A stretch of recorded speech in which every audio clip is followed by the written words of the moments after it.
అలాగే తెలంగాణ పార్లమెంట్ ఎలక్షన్కి సంబంధించి కూడా ఎగ్జిట్ పోల్స్ మనం కొద్దిసేపట్లో చూడబోతున్నాం. దాదాపు 18 రోజులు చాలా ఉత్కంఠగా ఎదురు చూస్తూ ఉన్నారు.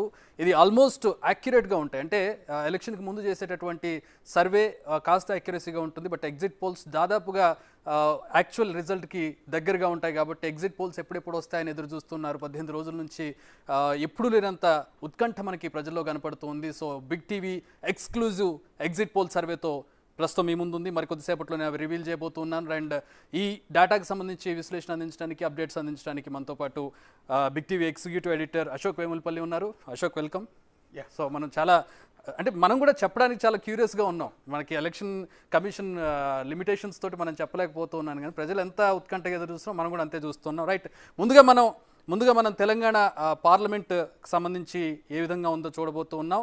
రైట్, ఒకసారి వీడియో వాల్ మీద మనం ప్రజెంట్ చేసే ప్రయత్నం చేద్దాం. తెలంగాణ పార్లమెంట్ సెగ్మెంట్స్ వైజ్గా అండ్ ఎన్ని వస్తాయి, ఏ పార్టీకి ఎన్ని రాబోతున్నాయని చూడబోతున్నాం.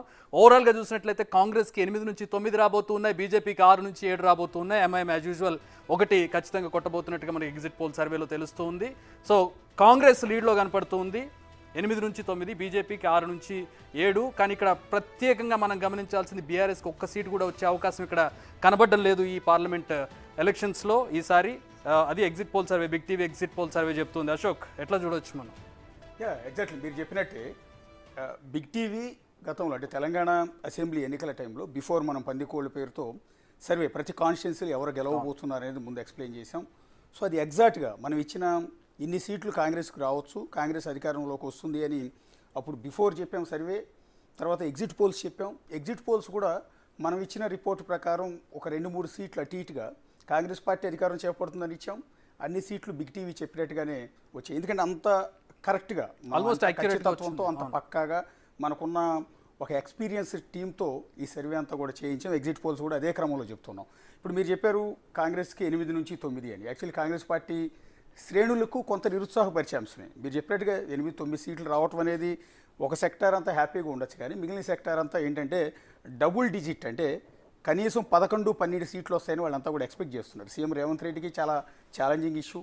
కనీసం డబుల్ డిజిట్ అనేది ఈసారి చూపించాలన్న ప్రెస్టేజ్ ఇష్యూ కాబట్టి వస్తాయని ఎక్స్పెక్ట్ చేస్తున్నారు. కానీ ఇప్పుడు బిగ్ టీవీ ఇప్పుడు మీరు చెప్తున్న ప్రకారం ఇచ్చిన ఎగ్జిట్ పోల్స్లో 8-9 అంటే కాస్త వాళ్ళు ఎక్స్పెక్ట్ చేసిన దానికంటే, ఆశించిన దానికంటే 2-3 సీట్లు తక్కువ అని చెప్పాల్సి ఉంటుంది. బీజేపీ ఎక్స్పెక్టెడ్, యాక్చువల్లీ బీజేపీ కనీసం 6-7 సీట్లు వస్తాయని, 5-6 సీట్లు రావచ్చు అని మొదటి నుంచి కూడా అన్నారు.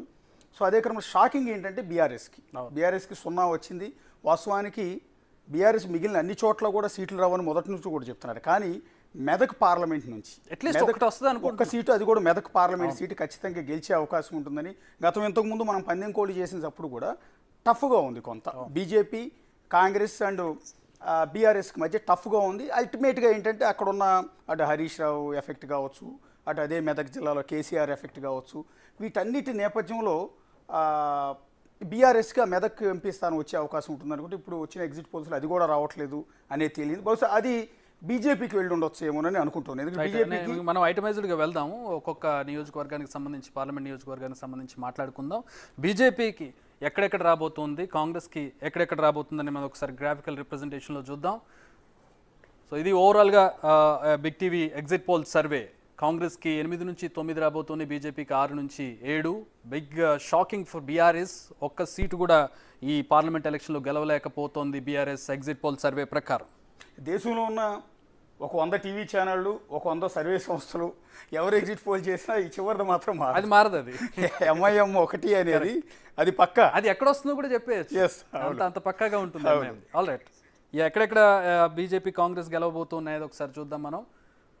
Right, so here is the result, exit poll survey result మనం చూస్తూ ఉన్నాం. కాంగ్రెస్కి పెద్దపల్లి, నాగర్ కర్నూల్, నల్గొండ, భువనగిరి, వరంగల్, మహబూబాబాద్, ఖమ్మం కనపడుతుంది. బీజేపీకి ఆదిలాబాద్, కరీంనగర్, నిజామాబాద్, మల్కాజ్గిరి, సికింద్రాబాద్, వీటిలో ఈ 2 పార్టీలకు ఎడ్జ్ ఉంది. టఫ్ ఫైట్ ఉన్నటువంటి నియోజకవర్గాలు మనం 3rd రోలో చూడొచ్చు. జహీరాబాద్, మెదక్, చేవెళ్ళ, మహబూబ్ నగర్. సో ఈ 4 ప్రాంతాల్లో మనకి టఫ్ ఫైట్ కనపడుతుంది. మెదక్ ఎక్కడైతే బీఆర్ఎస్ పక్కా అని అనుకుంటుందో ఆ మెదక్ దగ్గర టఫ్ ఫైట్ కనపడుతుంది, అక్కడ ఎడ్జ్ మాత్రం బీజేపీకి కనపడుతుంది ఇందాక మీరు చెప్పినట్లుగా. సో ముందుగా దాని గురించి మాట్లాడుకుందాం, ఎందుకంటే ఎక్స్ పవర్లో ఉన్నటువంటి ప్రధాన ప్రతిపక్షంలో ఉన్నటువంటి బీఆర్ఎస్, స్థానికంగా చాలా బలంగా ఉన్నటువంటి బీఆర్ఎస్ మెదక్లో వాళ్ళ కంచుకోవడానికి ఉన్నటువంటి ప్రాంతంలో కూడా ఓడిపోయేటటువంటి పరిస్థితికి వచ్చింది. సో ముందుగా ఒక్క నియోజకవర్గం గురించి మాట్లాడుకుని మిగతా వాటికి వెళ్దాం. ఆల్రెడీ అసెంబ్లీ ఎన్నికల్లో అధికారం కోల్పోయింది బీఆర్ఎస్. కనీసం ఎంపీ స్థానాల్లో 1-2 సీట్లన్నా వస్తాయని వాళ్ళు ఎక్స్పెక్ట్ చేశారు. అది అసలు షాకింగ్. అది కనీసం ఆఖరికి కేసీఆర్, హరీష్ రావు లాంటి బలమైన నేతలు ఉన్న ఆ జిల్లాలో అయినా మెదక్ ఎంపీ స్థానం అయినా గెలుస్తుందని ఎక్స్పెక్ట్ చేశారు. ఇప్పుడు అది కూడా రావట్లేదు. ఏంటి అక్కడ క్యాండిడేట్ బ్యాక్ అనుకోవచ్చా, అక్కడ వాళ్ళకి మైనస్ అయింది అనుకోవచ్చా? క్యాండిడేట్ బ్యాక్ అని చెప్పడానికి వీలేదు, పార్టీ వీక్ అయిందని చెప్పాల్సి ఉంటుంది. ఇప్పుడు లాస్ట్ అసెంబ్లీ ఎన్నికల్లో మీరు ఎంటైర్ చూసుకుంటే ఒక్క హైదరాబాద్ తప్ప, ఒక హైదరాబాద్ సిటీ ఈ జోన్ తప్ప, హైదరాబాద్ రంగారెడ్డి జోన్ తప్ప ఎంటైర్ రూరల్ మొత్తం అన్ని జిల్లాలు కాంగ్రెస్ పార్టీ తుడిచేసింది. కరెక్ట్. సో అందువల్ల బీఆర్ఎస్ పార్టీ రూరల్లో ఉన్న అన్ని జిల్లాల్లో దెబ్బతింది. కొన్ని జిల్లాల్లో అయితే 70,000-80,000 మెజార్టీ వచ్చిన పరిస్థితి ఉంటుంది. సో ఈ నేపథ్యంలో అదే కోణంలో ఇప్పుడు మెదక్ కూడా, ఇప్పుడు మిగిలిన జిల్లాల్లో ఉన్న ఎంపీ స్థానాల్లో, పార్లమెంటు స్థానాల్లో ఏ ఒక్కటి కూడా బీఆర్ఎస్ దగ్గరలోకి కూడా రావట్లేదు. అందువల్ల పార్టీ వీకెన్ అయింది. కేడర్ అసెంబ్లీ ఎన్నికలు ఎప్పుడైతే అధికారం కోల్పోయిందో ఆటోమేటిక్గా కేడర్లో నిరుత్సాహం వచ్చేస్తుంది. రెండోది, అసెంబ్లీ ఎన్నికలు జరిగిన కొద్ది కాలానికి జరుగుతున్న ఎంపీ ఎన్నికలు కావడంతో ఈ ఎంపీ ఓటు ఓడిపోయిన ప్రతిపక్షంలో ఉన్న ఒక రీజనల్ పార్టీకి వేసి ఏంటి ఉపయోగం? నేషనల్ పార్టీ అయిన కాంగ్రెస్ పార్టీ అధికారంలో ఉంది, ఆ పార్టీకి వేస్తే ఉపయోగం ఉంటుంది. లేదా ఆల్రెడీ కేంద్రంలో ప్రస్తుతం అధికారంలో ఉంది బీజేపీ, ఆ పార్టీకి వేస్తే ఉపయోగం ఉంటుంది తప్ప స్థానికంగా ఉన్న ఓడిపోయిన ప్రతిపక్షంలో ఉన్న బీఆర్ఎస్కి వేస్తే ఉపయోగం లేదు అని ఆటోమేటిక్ ఈ స్థాయిలో. అంటే సరే మెదక్ అనేది పక్కన పెడితే జీరోకి పడిపోవడం అనేది ఒక 10 ఏళ్ల పాటు సుదీర్ఘ పరిపాలన అందించి ప్రజల్లో మాకే కాంగ్రెస్ మీద ఏదో ప్రేమతోటి కాదు, బీఆర్ఎస్ మీద కాస్త కోపంతో మేము చిన్న మిస్టేక్స్ వల్ల కాంగ్రెస్ ఏదో గెలిచేసింది వాళ్ళకు కూడా తెలియదు అనే కామెంట్ చేసిన సందర్భంలో ఈ ఓటమిని ఎట్లా జస్టిఫై చేసుకుంటారు? ఖచ్చితంగా నేను అంటున్నది ఏంటంటే, ఇప్పుడు ఆంధ్రప్రదేశ్లో ఎంపీ ఎన్నికలు, అసెంబ్లీ ఎన్నికలు, పార్లమెంట్ ఎన్నికలు, అసెంబ్లీ ఎన్నికలు రెండు ఒకేసారి జరుగుతున్నాయి. అదే క్రమంలో లాస్ట్ టైం కనుక ఇదే అసెంబ్లీ ఎన్నికలతో పాటు ఈ పార్లమెంట్ ఎన్నికలతో పాటు అసెంబ్లీ ఎన్నికలు జరుగుంటే బీఆర్ఎస్కి ఖచ్చితంగా 1-2 ఎంపీ స్థానాలు వచ్చి ఉండేవి. ఆ ఈక్వేషన్స్ వేరుగా ఉంటాయి అప్పుడు ఈక్వేషన్స్. ఇప్పుడు ఏదైతే ఉందో అసెంబ్లీ ఎన్నికలు 2018 ఎన్నికలకు ముందు కేసీఆర్ అసెంబ్లీని ముందుకు జరిపి ఒక 6 నెలల ముందు ఎన్నికలు జరిపించడం వల్ల అసెంబ్లీ ఇక్కడ ఒక టైంలో జరుగుతుంది, ఈ పార్లమెంట్ ఇంకోసారి జరుగుతుంది.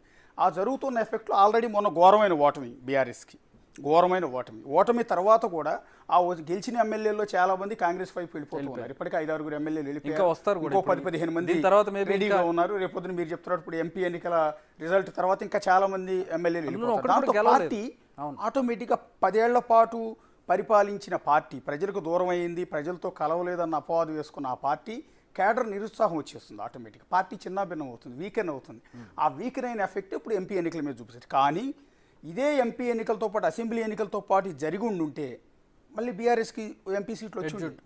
సో ఈ గ్యాప్ ఎప్పుడైతే వచ్చిందో ఈ గ్యాప్లో ఇందాక ప్రతి ఒక్కళ్ళు ఆలోచించేది అదే, మీరు నేనైనా ఓటర్ ఓడిపోయి ప్రతిపక్షంలో ఉన్న స్థానిక రీజనల్ పార్టీకి ఓటేస్తే ఏంటి ఉపయోగం?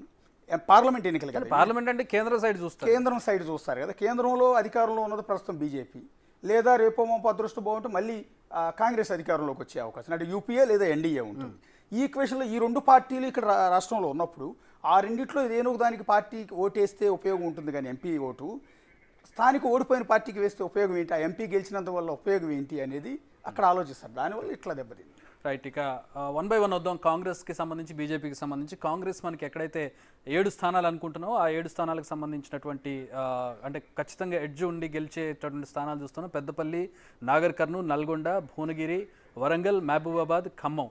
అండ్ బీజేపీ ఇక్కడ ప్రధానంగా, అంటే కాంగ్రెస్ గెలుస్తుందనే విషయం తెలుసు, కానీ బీజేపీ స్థానాలు ఎట్లా గెలుస్తుందనేది కూడా ఇక్కడ మనం అనాలిసిస్ చేసుకోవాలి. ఆదిలాబాద్, కరీంనగర్, నిజామాబాద్, మల్కాజ్గిరి, సికింద్రాబాద్. హైదరాబాద్ విషయానికి వద్దాం. ముందుగా మల్కాజ్గిరి, సికింద్రాబాద్ బీజేపీకి సంబంధించి ప్రధానంగా ఏ ఈక్వేషన్స్ ఉన్నాయి? ఖచ్చితంగా మీరు ఇప్పుడు లాస్ట్ అసెంబ్లీ ఎన్నికల్లో మీరు చూడండి, కాంగ్రెస్ పార్టీకి ఒక్క సీట్ రాలా.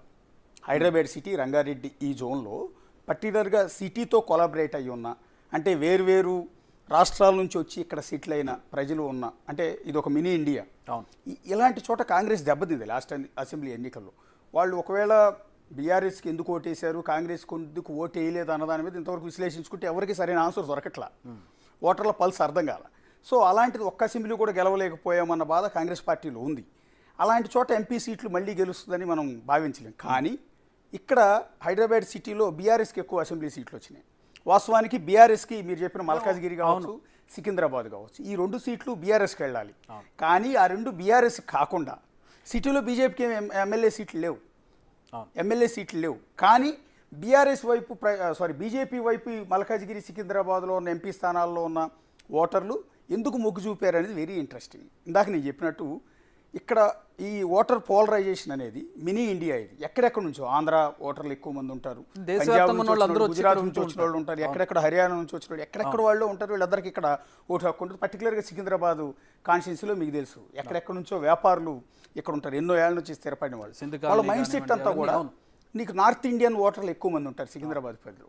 నార్త్ ఇండియన్ ఓటర్ల మైండ్ సెట్ ఆటోమేటిక్గా బీజేపీ వైపు, సెంట్రల్ అధికారంలో ఉన్న పార్టీ వైపు మొగ్గు చూపే అవకాశాలు చాలా ఎక్కువగా ఉంటాయి. అందువల్ల కాంగ్రెస్ పార్టీ కూడా సికింద్రాబాద్ వైపు పెద్దగా ఆశలు పెట్టుకున్నట్టు అనిపిస్తుంది. అక్కడ దానం నాగేందర్ని బరిలో దింపారు. ఇక్కడ ఆల్రెడీ బీఆర్ఎస్ నుంచి గెలిచిన ఎమ్మెల్యేని కాదని మళ్ళీ అక్కడ తీసుకెళ్ళి ఎంపీగా పోటీ చేస్తున్నారు. ఆ ఈక్వేషన్ మనకు అర్థం కాలేదు. కానీ సికింద్రాబాద్లో ఉన్న నార్త్ ఇండియన్ ఓటర్స్ కావచ్చు, వేరే సిటిలర్స్ కావచ్చు, మొత్తం ఓట్లు బీజేపీ వైపు, కేంద్రంలో 2 సార్లు అధికారంలో ఉన్న పార్టీ మళ్ళీ వస్తుందా అని వాళ్ళు ప్రచారం చేసుకుంటూ ఉన్నారు. సో అలాంటి పార్టీ వైపు వాళ్ళు ఆటోమేటిక్గా ఇంట్రెస్ట్ చూపిస్తారు. సికింద్రాబాద్కి మనం కొంచెం చెప్పొచ్చు. కానీ మల్కాజ్గిరి విషయానికి వచ్చినట్లయితే అక్కడ మల్లారెడ్డి అల్లుడిని అనుకున్నారు. మల్లారెడ్డికి సంబంధించి మంచి కోటరీ ఉంది. అక్కడ ఆయన చాలా బేస్ ఏర్పాటు చేసుకున్నాడు. గతంలో బీఆర్ఎస్ అధికారంలో ఉన్నప్పుడు చాలా పనులు చేసినటువంటి పరిస్థితి. ఆ మల్కాజ్గిరిలో ఆయన రీసెంట్గా చూసాం మనం, మీరే గెలవబోతున్నారా అన్న అని ఆలింగనం చేసుకుని మరి ఈటల రాజేందర్కి కంగ్రాచులేషన్ చెప్పినటువంటి పరిస్థితి. అదే నిజమైంది. ఎట్లా చూడాలి ఇక్కడ బీఆర్ఎస్ బీజేపీ ఆటకు సంబంధించి? ఇది కాంగ్రెస్ పార్టీకి చాలా ఎఫెక్ట్ అది నిజం చెప్పాలంటే మల్కాజ్గిరి. ఎందుకు అంటే అది సీఎం రేవంత్ రెడ్డి స్థానం. సీఎం రేవంత్ రెడ్డి గత ఎన్నికల్లో ఆయన అక్కడ నుంచి ఎంపీగా గెలిచారు. ప్రెజెంట్ సిట్టింగ్ ఎంపీ అక్కడ. ఆల్రెడీ సీఎం ఇంకో చోట ఎమ్మెల్యేగా గెలిచి సీఎం అయి ఉండొచ్చు. కానీ చాలా ప్రెస్టీజియస్ ఇష్యూ అది రేవంత్ రెడ్డికి. సీఎం గారికి చాలా ప్రెస్టీజ్. ఖచ్చితంగా ఆయన గెలిపించాలన్న లక్ష్యం ఆయనకుంది. అక్కడ పెద్ద ఎత్తున గ్రౌండ్ వర్క్ కూడా చేశారు. కానీ ఇప్పుడు మనం చూపిస్తున్న ఎగ్జిట్ పోల్స్లో మల్కాజ్గిరి బీజేపీ వైపుకి వెళ్ళటం అనేది వెరీ ఇంట్రెస్టింగ్. ఓటర్లు ఎందుకు ఆలోచన మార్చుకున్నారు అంటే కాంగ్రెస్ పార్టీ అసెంబ్లీ ఎన్నికల తర్వాత కూడా ఇంకా హైదరాబాద్ సిటీలో పికప్ కాలేదా? ఓటర్లు ఇంకా కాంగ్రెస్ పార్టీ వైపు రావట్లేదా? ఎందుకు బీజేపీ వైపు మాత్రమే మొగ్గు చూపు? ఒక్క అసెంబ్లీ స్థానం లేకుండా 2 పార్లమెంటు స్థానాల్లో బీజేపీ గెలవబోతోంది అంటే వెరీ ఇంట్రెస్టింగ్. పర్టికులర్గా సీఎం రేవంత్ రెడ్డి స్థానాన్ని కూడా బీజేపీ గెలవబోతుంది. అంటే నేను అనుకోవడం మల్కాజ్గిరిలో బీఆర్ఎస్కి బీజేపీకి సంబంధించి అంటే బీఆర్ఎస్ వీక్ క్యాండిడేట్ని నిలబెట్టడం, ముందుగా మల్లారెడ్డి అల్లుడిని అనుకుని ఆ తర్వాత ఆయన వెనక్కి తగ్గడం, కారణాలు ఏమైనా కావచ్చు, ఆయన వెనక్కి తగ్గడం, సీటు వేరే వాళ్ళకి ఇవ్వడం, వీక్ క్యాండిడేట్కి ఇవ్వడం, రాగిడికి ఇవ్వడం, ఆ తర్వాత ఇప్పుడు ఇటు సైడు ఈయన ఈటల రాజేందర్ పార్టీ వేరైనా కూడా క్లోజ్ అసోసియేషన్ ఉంటుంది వాళ్ళకి. కాంగ్రెస్ గెలవకూడదు, ఎవరు గెలిచినా పర్వాలేదు కానీ కాంగ్రెస్ గెలవకూడదు అనే ఒక ఇదిలో వాళ్ళు పనిచేసినట్టుగా నా అనిపించింది. కాంగ్రెస్ నేతలు అదే ఆరోపిస్తూ ఉన్నారు. బీజేపీకి బీ టీమ్గా బీఆర్ఎస్ని మొదటి నుంచి కూడా చెప్తున్నారు, ఆరోపిస్తున్నారు. ఇప్పుడు మీరు చెప్పిన పాయింటే, ఒక వీక్ క్యాండిడేట్ని అక్కడ నిలబెట్టడం ద్వారా ఈటల రాజేందర్ లాంటి బలమైన వ్యక్తి ఆయన. ఎందుకు అంటే ఆల్రెడీ గతంలో బీఆర్ఎస్ నుంచి బయటకు వచ్చి అంత ఛాలెంజ్ విసిరి కేసీఆర్ మీద ఛాలెంజ్ విసిరి ఆయన ఆ కాన్స్టిట్యున్సీ నుంచి అక్కడ నుంచి గెలవటం కావచ్చు. సరే మొన్న ఎన్నికల్లో మళ్ళీ అదే కాన్స్టిట్యున్సీ నుంచి ఓడిపోయి కేసీఆర్ పైన గజ్వేల్ నుంచి కూడా పోటీ చేయటం, 2 చోట్ల ఓడిపోవటం. దాంతో ఈటల రాజేందర్ మీద సింపతి చాలా ఎక్కువగా ఉంది. ఈటల రాజేందర్ బీఆర్ఎస్లో నెంబర్ 2 నిజం చెప్పాలి అంటే. సో అలాంటి వ్యక్తి ఇక్కడ ఎంపీగా పోటీ చేస్తుంటే ఆయన అడుగుతున్నది ఒకటే, నన్ను అవమానించి బయటికి పంపించారు, నాకు అన్యాయం చేశారు, అయినా కూడా నిలబడ్డాను, 2 చోట్ల పోటీ చేసి ఓడిపోయాను, నన్ను ఒక్కసారి ఎంపీగా గెలిపించండి అని ఆయన అక్కడ అప్పీల్ చేసుకున్నారు ఓటర్లందరికీ. దానికి తోడు మీరు చెప్పినట్టుగా బీఆర్ఎస్ ఓట్లు, ఎందుకంటే ఆ పార్లమెంటు పరిధిలో ఉన్న ఎమ్మెల్యే స్థానాలన్నీ బీఆర్ఎస్వే. సో మీరు అన్నట్టు ఆ మ్యూచువల్ అండర్స్టాండింగో, లోపాయకార ఒప్పందమో, లేకపోతే ఆ ఓట్ల పోలరైజేషన్, మాకు ఓటే ఎక్కర్లేదు, మాకు ఓటే ఎక్కిపోయినా పర్వాలేదు, ఈటల రాజేందర్కి అంటే బీజేపీకి వేయండి అని కొంతమంది బీఆర్ఎస్ నేతలు ఓటర్లకి లోపాయకార ఒప్పందంలో భాగంగా చెప్పించి ఓట్లను బదలాయించినట్టుగా కూడా కొంత ప్రచారం జరుగుతుంది. ఈటల రాజేందర్ దాన్ని ఖండిస్తూ ఉన్నారు. కానీ బయట ఉన్న ఈక్వేషన్స్ అదే, కాంగ్రెస్ మీరు చెప్పిన ఈక్వేషనే కాంగ్రెస్ నేతలు కూడా చెప్తున్నారు. ఆ రకంగా ఓట్లు బదలాయింపు అంటే కాంగ్రెస్ పార్టీని ఎట్టి పరిస్థితులు ఓడించకూడదు, పైగా రేవంత్ రెడ్డి స్థానం కాబట్టి, రేవంత్ రెడ్డి ఎంపీగా గెలిచిన స్థానం కాబట్టి ఈ స్థానం నుంచి కనుక కాంగ్రెస్ లూజ్ అయితే రేవంత్ రెడ్డిని వీకెండ్ చేయొచ్చు అని 2 పార్టీలు అనుకుని కూడా ఈ రకంగా దెబ్బేసుకుంటారు. రాజకీయాల్లో ఏదైనా సాధ్యమే. మనం గెలవనప్పుడు నాకు దక్కంది ఇంకెవరికి దక్కకూడదు. అదే ఇక్కడ ఈక్వేషన్ ఏంటంటే కాంగ్రెస్ గెలవకూడదు, ఈటల రాజేందర్ మనవాడే, అవును, ప్లస్ దానికి తగ్గట్టుగా ఒక ఫ్రెండ్లీ నేచర్ ఉంది మా మధ్యలో అని చెప్పడానికి మల్లారెడ్డి ఆయన ఆలింగనం చేసుకుని మీరే గెలవబోతున్నారు. ముందు ఎట్లా వీళ్ళ చెప్తాడు? పార్టీ మాజీ అభ్యర్థి అక్కడ మంత్రి. పోటీ చేస్తుంటే ఈ నెల ఇంకొకరికి మీరే గెలవబోతున్నారని ఎట్లా చెప్తాడు ఎలక్షన్ కు ముందు? ముందే సిగ్నల్ ఇవ్వటం ద్వారా, ముందు ఆ మాట అనటం ద్వారా అది విపరీతమైన వైరల్ అయింది. మల్లారెడ్డి అన్నమాట, అన్న నువ్వే గెలుస్తున్నావు అన్నమాట. సో అక్కడే రెండు పార్టీల మధ్య ఆ కొలాబరేషన్ ఉంది అనేది ఇప్పటికీ విపరీతమైన ప్రచారం జరుగుతుంది. రేపు పొద్దున మనం అనుకున్నట్టు మన ఎగ్జిట్ పోల్స్లో వచ్చినట్టు మల్కాజ్గిరి కనుక బీజేపీ గెలిస్తే క్లియర్గా అందరికీ అర్థమైపోతూ ఉంటుంది. ఓట్ షేర్ కూడా మనకు తెలుస్తుంది, అప్పుడు ఓట్ షేర్ కూడా వస్తుంది కాబట్టి. రైట్, ఆదిలాబాద్, కరీంనగర్, నిజామాబాద్. కరీంనగర్ కొంచెం బీజేపీకి ఎడ్జ్ ఉంది. ఆదిలాబాద్ కూడా మనకి మహారాష్ట్ర